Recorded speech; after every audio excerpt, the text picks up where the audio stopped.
اب وکیل صاحب کیا کہتے ہیں، نہیں نہیں نہیں نہیں، ہتھیار نہیں تھے، صرف اور صرف مظاہرین پہ الزام تھا کہ انہوں نے املاک کو نقصان پہنچایا۔ 9 مئی کے واقعے میں کسی فوجی افسر کا ٹرائل نہیں ہوا، یا انہوں نے اس بات کو مانا۔ آگے کیا ہوا سر، وہ بھی بڑی انٹرسٹنگ چیز ہے۔ تو جیسے اظہر حسن رضوی صاحب نے کہا، انہوں نے کہا میں حیران ہوں کہ کوئی ریزسٹنس ہوئی نہیں، وہی عمران خان صاحب والی چیز، انہوں نے کہا ہم حیران ہیں کوئی ریزسٹنس ہوئی نہیں، لوگ آئے بغیر ہتھیاروں کے، کور کمانڈر ہاؤس کے اندر چلے گئے، انہوں نے توڑ پھوڑ بھی کی، یہ تمام چیزیں ہوئیں، لیکن کسی قسم کی کوئی جوابی کاروائی کوئی نہیں ہوئی، یہ کیا وجہ تھی؟ اچھا جی، انہوں نے کہا مزید بولا، انہوں نے کہا ملٹری انسٹالیشن پر تو آپ جو کہہ رہے ہیں جو کچھ ہے، لیکن یہ بتائیں کیا ڈیفینس کونسل صاحب یہ بتا سکتے ہیں کہ کیا فوجی افسران اور یہ جو موب تھا ان کے درمیان کوئی انڈرسٹینڈنگ تھی؟ کیا ان کا کوئی نیکسس تھا؟ یہ لفظ ہے ان کا۔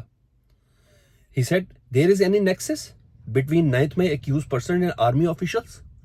انہوں نے کہا فوجی افسران میں یا آفیشلز میں اور کیا ان لوگوں میں کسی قسم کا ان کو نیکسس تھا؟ خواجہ حارث صاحب نے کہا نو نو نو نو، کوئی بھی نہیں جی، ایسا کوئی نیکسس نہیں تھا۔ انہوں نے کہا اچھا بھائی ایسی بات کر رہے ہو تو پھر یہ بتا دیں، پہلے یہ تو چیک کر لیں کہ یہ کیا معاملہ ہے۔ یعنی اتنے بڑے بڑے کھپے تھے نا، ساری 9 مئی میں فوجی ٹرائل کے کیس شروع ہو گیا جی، وہ آپ کو پتا پہلی اس میں نواز شریف صاحب کا کیس، طائرہ ہائی جیک کا کیس، پھر جی ایچ کیو حملہ کیس، انہوں نے کہا سب تو اے ٹی سی کے اندر ہے، اور آج یہ بابر ہوا ہے۔ انہوں نے کہا فوجی عدالتوں سے زیادہ پاکستان کی A T C anti terrorist code کے جو قانون ہے، جو سزائیں ہیں، وہ زیادہ سخت ہیں۔ وہاں تو لوپ ہولز بھی کوئی نہیں ہے جتنے لوپ ہولز آپ لوگوں کے اندر ہیں۔ تو سر اس پیرائی کے اوپر آج یہ سارا ٹرائل ہوا ہے۔ اور مزید انہوں نے کیا کہا، انہوں نے کہا ایک اور سوال، 9 مئی کے واقعات میں کسی فوجی افسر کے ملوث ہونے پر ٹرائل ہوا؟ انہوں نے کہا جی نہیں ہوا۔ بغیر ہتھیاروں کے کور کمانڈر ہاؤس میں پہنچے؟ انہوں نے کہا جی ہاں بغیر پہنچے۔ انہوں نے کہا مظاہرین پہ الزام املاک کو نقصان پہنچانے کا، ٹھیک ہے۔ انہوں نے کہا پہلے چیک تو کر کے آئیں، پہلے یہ تو انوالو بتائیں کہ کسی کی انوالومنٹ ہے یا نہیں ہے۔ تو سر اس گراؤنڈ پر میں آپ کو کہہ رہا ہوں کہ یہ کیس اڑ گیا جی۔ ایک ایک جج اب تسلی سے نا پوری بینڈ بجا رہا ہے اس سارے کیس کی، اور مجھے اس کا کبھی یقین ہو چکا، اور میرا خیال ہے یہ رواں ہفتے کے اندر یہ تمام چیز ہویں گی، لیکن سماعت اب کل تک کے لیے ملتوی کر دی گئی ہے۔ ادھر مزید میں ذرا لوور کورٹس سے متعلق بتاؤں کہ جو لوور کورٹس میں کیا ہوا، پھر میں آپ کو بتاؤں گا دیگر دو چیزیں جو دھمکیاں شمکیاں آ رہی ہیں۔ آج کیا ہوا کہ جج طاہر عباس سپرا صاحب کی عدالت پہ نا بشرا بی بی صاحبہ اور دیگر لوگ نا یہ جو 26 نومبر والا کیس تھا اس کی ضمانتوں کے لیے گئے ہوئے تھے۔ تو آج بشرا بی بی صاحبہ نے کہا جج صاحب کو، انہوں نے کہا کہ میں نے تو اپنے سامنے ان 2-2.5 سالوں میں ججز کو بیمار ہوتا بھی دیکھا ہے اور ججز کو کانپتے ہوئے بھی دیکھا ہے۔ ایک جج صاحب کا تو بلڈ پریشر 200 پر چلا گیا، لیکن جج بشیر صاحب تھے نیب والے، انہوں نے کہا انہوں نے تو ہمیں سزا سنانا تھی اور وہ سنا دی۔ تو سر ہم سے زیادہ کس کو پتا ہے؟ مزید جج طاہر سپرا صاحب نے کہا تھوڑا وقت لگے گا لیکن قانونی ضابطے پورے کیے گئے ہیں۔ بشرا بی بی بولی نہیں نہیں کوئی بات نہیں، ہمارا عدالتوں سے ویسے ہی اعتماد اٹھ گیا ہے۔ جج نے کہا نہیں ایسا نہیں ہے، طاہر عباس سپرا صاحب کہہ رہے ہیں ہر جگہ سے ٹرسٹ نہیں اٹھا، جسٹس سسٹم جیسا بھی چل رہا ہے اگر ختم ہو گیا تو سوسائٹی ختم ہو جائے گی، یعنی ان کو بھی پتا ہے کہ مانگے تانگے کی چل رہا ہے، اس لیے آپ تھوڑا پھر بھی یقین کریں، ملک میں قانون ہے لیکن انصاف نہیں ہے۔ عمران خان جیل میں آئین کی بالادستی کے لیے قید ہیں، یہ بشرا بی بی صاحبہ نے بتایا۔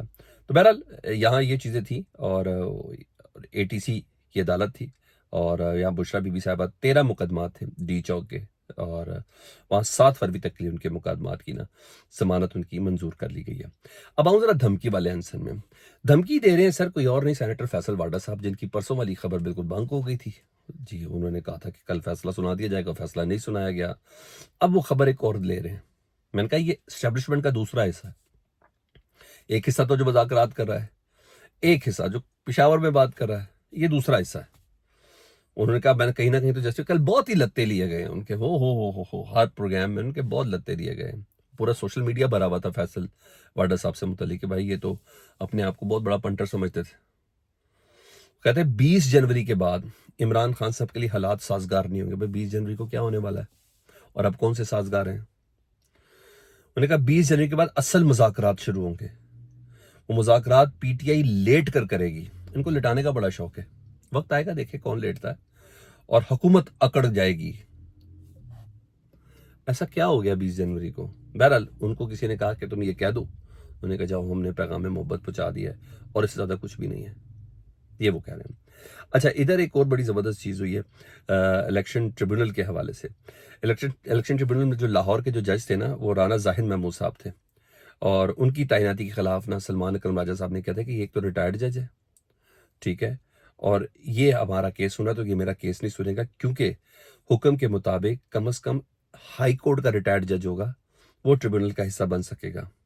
تو سلمان اکرم راجہ صاحب کا جو فیصلہ اس کو روکے جائے, اس پہ کام نہ کرنے جائے, کیونکہ جسٹس احمد ندیم نے تحریک انصاف کے سیکرٹری کی درخواست پر سماعت کی ہے. انہوں نے کہا رانا زاہد محمود جو صاحب ہیں نا, جو جن کو نامزد کیا گیا ہے, یہ تو ہیں ہی ایڈیشنل سیشن جج, انہوں نے ان کا تو دور دور سے لاہور ہائی کورٹ سے واسطہ کوئی نہیں ہے, تو ان کو روکا جائے.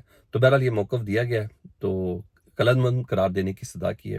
میرا خیال ہے کہ یہاں یہ کم از کم جج تبدیل ہو گئی ہوں گے جو الیکشن کے جو ٹریبیونلز ہیں ان کی ہیئرنگ نہیں کر پائیں گے. البتہ آج علیمہ خان, عظمیٰ خان, فواد چودھری صاحب دیگر آج عبوری ضمانتوں پر سماعت کے لیے پیش ہوئے جی, اور ان کی حاضری معافی کی منظور کر لی گئی ہے جی. عدالت نے 5 مقدمات میں ملزمان کی عبوری ضمانتوں میں 12 فروری تک ان کی بھی توثیق کر دی. یہاں ارشد جاوید صاحب نے ان کی عبوری ضمانتیں منظور کی ہیں. لیکن ایک خبر بہت زبردست دی ہے, وہ بھی دی ہے فواد چودھری صاحب دے رہے ہیں, اور فواد چودھری صاحب کے مطابق انہوں نے میڈیا سے جو گفتگو کی آج پیشی کے دوران, وہ کہتے ہیں وفاق کے بعد اب پنجاب میں بھی مذاکرات کی آفر کی گئی ہے. پنجاب میں 1 لاکھ سے اوپر پولیس کی ریڈ کی گئی ہیں, جس سے لوگوں کا ٹمپریچر بہت ہائی ہے. یہاں لوگوں پر جو زیادتی ہوئی ہے پنجاب کے لوگ کبھی بھول نہیں سکتے. فیصلہ نہیں سنایا گیا, اچھی بات ہے. کچھ لوگوں کا ٹمپریچر نیچے آنا سوٹ نہیں کرتا. جو لوگ تشدد پسند ہیں وہ پاکستان کو ہمیشہ ابال میں رکھنا چاہتے ہیں. اعجاز چودھری کا پروٹیکشن آرڈر, کارکنان کی بیل ہونا بھی اچھی بات ہے. ہم سیاستدان ہیں, ہم بندوق اٹھا کر پہاڑوں پر نہیں جا سکتے.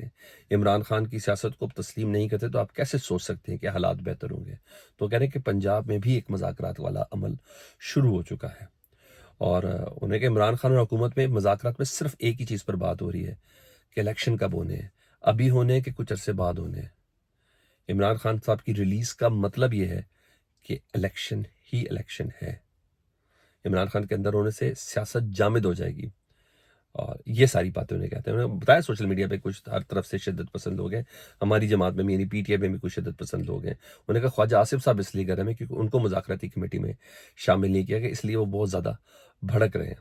اور یہ تمام باتیں انہوں نے بتائی. انہوں نے کہا جج بیچارے اپنی جان بچاتے پھر رہے ہیں, اور یہ ساری انہوں نے چیزیں کرتے ہوئے. انہوں نے کہا بہرحال انہوں نے کہا اگر حکومت کہہ رہی ہے, یعنی فیصل واڈا صاحب کہہ رہے ہیں کہ عمران خان صاحب کی جان کو خطرہ ہے, تو حکومت کو اس بات پر سوچنا چاہیے.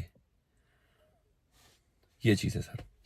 تو آج پورا سسٹم جو ہے نا وہ مکمل طور پر مزید اریاں اوپر سامنے آیا ہے, اور خبر یہی ہے کہ اچھا مذاکرات کی ایک دوسری ٹیبل کسی اور جگہ پر بھی سجی ہوئی ہے.